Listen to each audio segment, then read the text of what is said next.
आणि तो दाढीवाला इतका बदमाश आहे, त्यानं आता 4-5 न्यूज चॅनलले इंटरव्ह्यू दिले आणि मला वाटते ते पेड आहे का काय त्याचं त्याला माहित, आणि स्वतःच प्रश्न लिहून दिले का मला हे प्रश्न विचारा. आणि आता मग त्याला एक प्रश्न विचारला का तुम्ही तुमच्या आईच्या दर्शनाला जात होते फॉर्म भरायच्या पहिले, मग आता का करान बा. तर मा डोळ्यातून अश्रू गिश्रू असे नौटंकी बाज सारखे काढले आणि म्हणते या भारतातली प्रत्येक स्त्री माझी आई समान आहे. मग आपल्या बायकोचं का केलं. आणि प्रत्येक स्त्री आई समान आहे तर त्या मणिपूर मध्ये स्त्रियाची नग्न ढिंड निघते तर तुम्ही तिला न्याय का बरं दिला नाही, हा माझा प्रश्न आहे. या देशात ऑलिम्पिक विनर कुस्तीपटू म्हणते का या ब्रिजभूषणनं आमच्यावर लैंगिक अत्याचार केला तरी तुम्ही त्याचा राजीनामा नाही मागत. मग तुझी प्रत्येक या भारतातली स्त्री आई कशी असू शकते हा माझा प्रश्न आहे. विचारा त्याच्या कार्यकर्त्याले त्याच्या नेत्याले का खरंच तुम्ही या देशातल्या स्त्रियांना सन्मान दिला का. अरे बरोबर आहे का नाही. आणि जर तुम्हाला भारत असा पाहिजे असन का आपल्या आया बहिण्यांची नग्न धिंड निघाली असन पाहिजे तर ह्या चोट्याले मतदान नाही करायचं. आपल्याला मतदान करायचा, इंडिया अलायन्सचा एक एक उमेदवार वाढवायचा आहे. आपल्या आया बहिणीची अब्रू भविष्यात राखली गेली पाहिजे. त्याच्यानंतर याने एक नारा दिला होता, ना खाऊंगा ना खाने दूंगा. हे चोट्ट काय म्हणे, ना खाऊंगा ना खाने दूंगा. यानं इलेक्ट्रॉल बॉन्ड मधून 6,000 कोटी रुपये जमा केले पक्षासाठी. तुम मुझे चंदा दो मैं तुम्हें धंदा दूंगा. म्हणजे कोविड वॅक्सिनची टेस्टिंगच पूर्ण व्हायची होती तर त्याचे इंजेक्शन तुम्हाला लावासाठी परवानगी देऊन टाकली Indian council of medical research. आणि तुम्हाला टोचले आणि इंजेक्शन टोचल्यावर आता 15 दिवसाच्या अगोदर त्या कंपनीचा मालक सुप्रीम कोर्टात सांगते का या इंजेक्शननं हार्ट अटॅकचे झटके आणि ब्रेन हॅमरेज होऊ शकते. घ्या शेकून द्या ना मध्यान त्याले चोट्याले. आणि 2014-2019 हे बीजेपी या महाराष्ट्रामध्ये आतापर्यंत शिवसेनेच्या भरोशावर वाढली. कोणाच्या भरोशावर वाढली. शिवसेनेच्या भरोशावर वाढली. शिवसेनेची करंगई पकडून महाराष्ट्रात राजकारणात हे मोठे झाले आणि आता त्या शिवसेनेचा पक्ष फोडला आणि त्याचीच नड्डी पिचकाल तयार आहे. यायची जागा दाखवा. यायनं जे सुरत मार्ग गुवाहाटी नेले का नाही तर ह्या जो म्हणते ना मैं फकीर हूं झोला लेके चल दियो, साल्याच्या हातात झोलात द्या आता. आणि त्याले कुठं पाठवा तर ते 19ची निवडणूक झाल्यावर ते केदारनाथले गेलो होतं दर्शन घ्यायला. तिथं झोला घेऊन पाठवा. आणि तिथं ते समाधी गिमाधी घेतली होती त्यानं. हे समाधी घ्यायलाच गेलं पाहिजे तिथं, पुन्हा वापस नाही आलो पाहिजे. ते फकीर होतं त्याला फकीर करा पुन्हा. त्यानं म्हटलं ना मैं फकीर हूं तर आम्हाला फकीर नको करू, तू झाला तर चालते. बरोबर आहे का नाही. 100 स्मार्ट सिटी बनवीन म्हणे, एक नाही बनवली. हे तर सोडा, 100 स्मार्ट सिटीचा विषयच नाही. 2 कोटी रोजगार दिले का. होते ते गेले कोरोनात, गेले का नाही. आणि अनफड गवार पंतप्रधान बनवला तर आता झेला लागल ना. घ्या ना मग शिकून त्याला बसवला आपण सत्तेत. यांना उद्योगपत्याचं आता मी काही भाषणात सांगितलं का यांना उद्योगपत्याची 10,34,000 करोड रुपयाची कर्जमाफी केली. मी पुन्हा काल नेटवर सर्च केलं 14,000 करोड रुपयाची 14 लाख करोड रुपयाची कर्जमाफी केली या चोट्यानं उद्योगपत्याची. आणि या शेतकऱ्याची 1.5 लाख करोड रुपये कर्ज आहे जी हे कर्ज माफ करायची सोय नाही आहे म्हणते. ह्या आणि आदरणीय पवार साहेब कृषी मंत्री होते, मनमोहन सिंग भारताचे पंतप्रधान होते तेव्हा 72,000 करोड रुपयाची कर्जमाफी त्यावेळेस 2009 केली. मी आता काही भागात फिरून राहिलो, इकडून द्राक्षाचे ठीक आहे बगीचे वगैरे आहे, काही ठिकाणी केळीचे दिसले मला, काही ठिकाणी डाळिंबाचे दिसले. हे फळबाग लागवड योजना ही महाराष्ट्रात सुरू करणारे माणूस आहे आदरणीय पवार साहेब. आणि त्याच्यावर जे सबसिडी भेटते ड्रीपवर तुषार सिंचनावर हे पवार साहेबांनी चालू केली. यानं का केलं चोट्यानं त्याच्यात काड्या केल्या. पहिले जर सबसिडी 1 हेक्टरले जर तुम्हाला ड्रीप घ्यायचा आहे तर ते 1,20,000 रुपयाची होती, तर 50% सबसिडी असेल तर कास्तकाराले शेतकऱ्याला 60,000 भरा लागेल. हे म्हणते चोट्ट पहिले 120 भर आणि सँक्शन झाली का तुझ्या अकाउंटवर येईल, आणि नाही झाली तर उरावर घेऊन बस. म्हणजे पुरा शेतकऱ्याचा सत्यानाश केला. आणि तुम्हाला सांगतो, ठीक आहे, हे येऊन जाऊन नेहरूवर म्हणते का केलं काँग्रेसनं. अबे जे इकून राहिले ते काँग्रेसनं केलं, बरोबर आहे का नाही. हे तुम्ही जे इकून राहिले काँग्रेसनं का केलं. हे बीजेपीचे जेवढे नेते आहेत ते काँग्रेसच्या शाळेत शिकले, बरोबर नाही का. आणि जर काँग्रेसनं शाळा बांधल्या नसत्या तर मतदान का संडासात करायला गेले असते का. अरे हे काँग्रेसनं केलं आहे ना, तुम्हाला ऍक्सेप्ट करावं लागेल ते.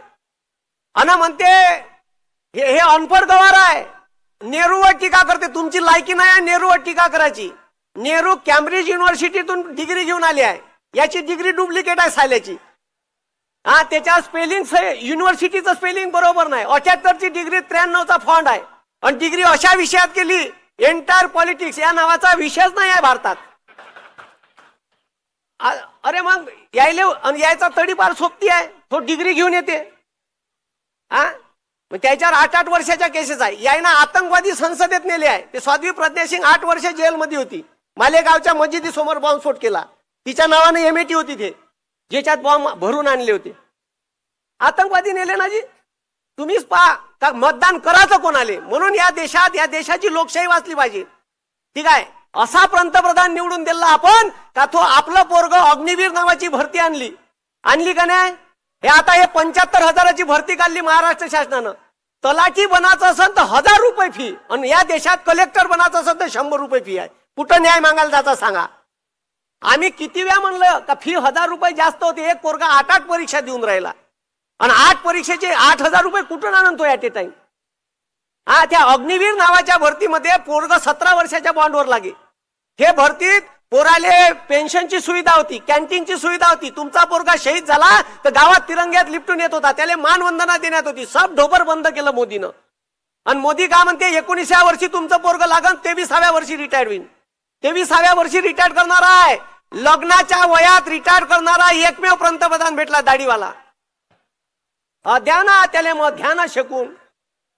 त्याला 430चं सिलेंडर महाग वाटत होतं, चोट्यानं 1130 केलं. इलेक्शनचं वर्ष आहे तर 200 कमी केले.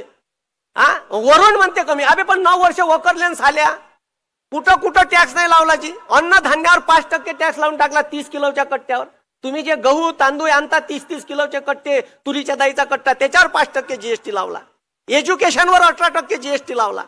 इतकं बदमाश आहे. सर्वसामान्य लोकायले लुटून खाऊन राहिला.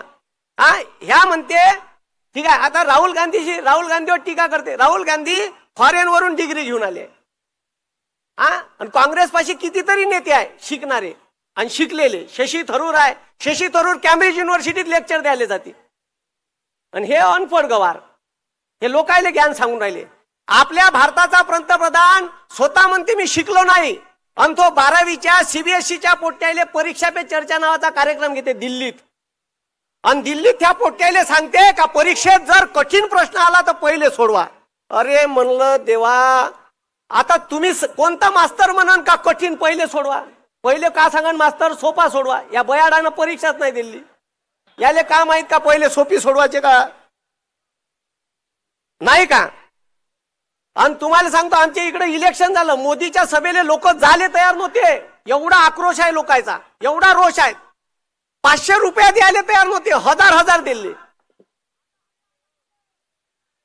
आणि आज सभा घेतली, मी नाशिकची सभा ऐकली, पवार साहेबांसोबतच होतो मी बसून. तर त्या सभेत काय म्हणते माहित आहे का मोदी, अल्पसंख्याकाले दिन म्हणते सगळं. आता अल्पसंख्याकात कोण कोण येते माहित आहे का म्हणा, त्याला जैन येते, ठीक आहे, या देशातले ख्रिश्चन येते, मुस्लिम सगळेच येते हिंदू सोडून. मग आता त्याले दिन म्हणते. आणि म्हणते आरक्षण खतम करण म्हणते SC STचं, आणि मुस्लिमांना याले आरक्षण देते. हे तरी माहित आहे का, राज्यघटनेचा अभ्यास तरी आहे का. आरक्षण कसं दिल्या जाते. ज्यानं मागितलं नाही त्याला 10% दिलं, आणि इथं मराठा बांधव आरक्षण मागून राहिले, त्याला आरक्षण नाही देऊन राहिले. आरक्षण हे जातीवर धर्मावर भारतात देताच येत नाही, संविधानाच्या चौकटीतच बसत नाही. मग ते समजलं तर पाहिजे कसं दिल्या जाते. आरक्षण हे ओबीसी ही प्रवर्ग आहे, त्या प्रवर्गात 3743 जाती आहे. म्हणजे एवढ्या जाती ओबीसीत येते, एवढ्या जातीसाठी ओबीसीचं आरक्षण आहे. एससीत अशा ठीक आहे जाती आहे, 300 काही जाती एससीत आहे, अशाच एसटीत आहे. असं कसं करण? मग हे सगळे आपल्याला ह्या कांद्याचा मुद्दा बोलणार नाही. यानं 2000 मेट्रिक टन गुजरातचा पांढरा कांदा निर्यात करायला परवानगी दिली. आता बवाल झाला.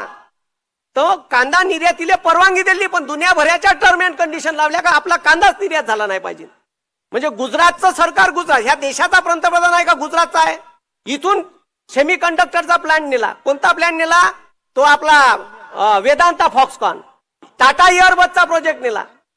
सगळ्या महाराष्ट्रातून नेणं चालू आहे. आणि मार म्हणते मार छत्रपती. आता भाषणा सुरुवातीला जय शिवाजी जय शिवाजीचे 3 नारे दिले यानं. आणि कार्यमनातून ते अरबी समुद्रात छत्रपती शिवाजी महाराजांचं स्मारक उभाराचं मार उद्घाटन करायला आलता. केलतं का नाही माहित आहे का? एकही वीट नाही रचली तिथं, तरी 25 करोड रुपये खर्च झाले आहे त्याच्यावर. त्याचा हिशोब द्या बीजेपीनं. 25 करोड रुपये खर्च केले, एकही वीट नाही रचली छत्रपती शिवाजी महाराजांच्या स्मारकाची अरबी समुद्रात. कुठं खाल्ले ते पैसे? त्याच्यानंतर पीएम केअर फंड नावाचा फंड आणला होता कोरोनात. भारताचं संविधान म्हणते आर्टिकल 267 आहे, 267 कलम आकस्मिक निधी. या देशावर युद्ध झालं, पाकिस्ताननं हमला केला, चीननं हमला केला, त्यावेळेस इंदिरा गांधीनं, त्यावेळेस नेहरूजीनं युद्ध झालं, कोरोना सारखी परिस्थिती आली, भूकंप आला, तिजोरीत पैसे नसले, तर या देशाच्या पंतप्रधानांना आवाहन केलं का ह्या आकस्मिक निधीचा अकाउंट नंबर आहे, याच्यावर मदत करा. ह्या चोट्यानं का केलं माहित आहे का? प्रायव्हेट ट्रस्ट नावाचा फंड, पीएम केअर फंड तयार केला आणि पैसे घेतले तुमच्याकडून. आणि लोकांना माहितीचा अधिकार टाकला. ह्या म्हणते हिशोब देता येत नाही. कुठं गेले मग आमचे पैसे? गिटकले बंदे. अबे काही हिशोब द्यायला तयार नाही आहे. आणि आता या इलेक्ट्रॉल बॉन्डचा घोटाळा करोडो रुपयाचा करून ठेवला. म्हणून हे लक्षात ठेवा का हे या देशातल्या महिलांना न्याय देऊ शकत नाही, या देशातल्या बेरोजगार लोकांना न्याय देऊ शकत नाही, या देशातल्या शेतकऱ्याला न्याय देऊ शकत नाही. या देशाचं संविधान वाचवायचं असन, बेरोजगार युवकाचं भविष्य वाचवायचं असन, शेतकऱ्याला न्याय द्यायचा असन, तर येणाऱ्या निवडणुकीत भास्करदादा भगरे सर यांच्या चिन्ह नावासमोरील तुतारी या चिन्हासमोरचं बटन दाबून जास्तीत जास्त मताने विजयी करा. ठीक आहे, मी एवढंच बोलतो आणि माझं भाषण संपवतो. धन्यवाद. जय हिंद, जय महाराष्ट्र.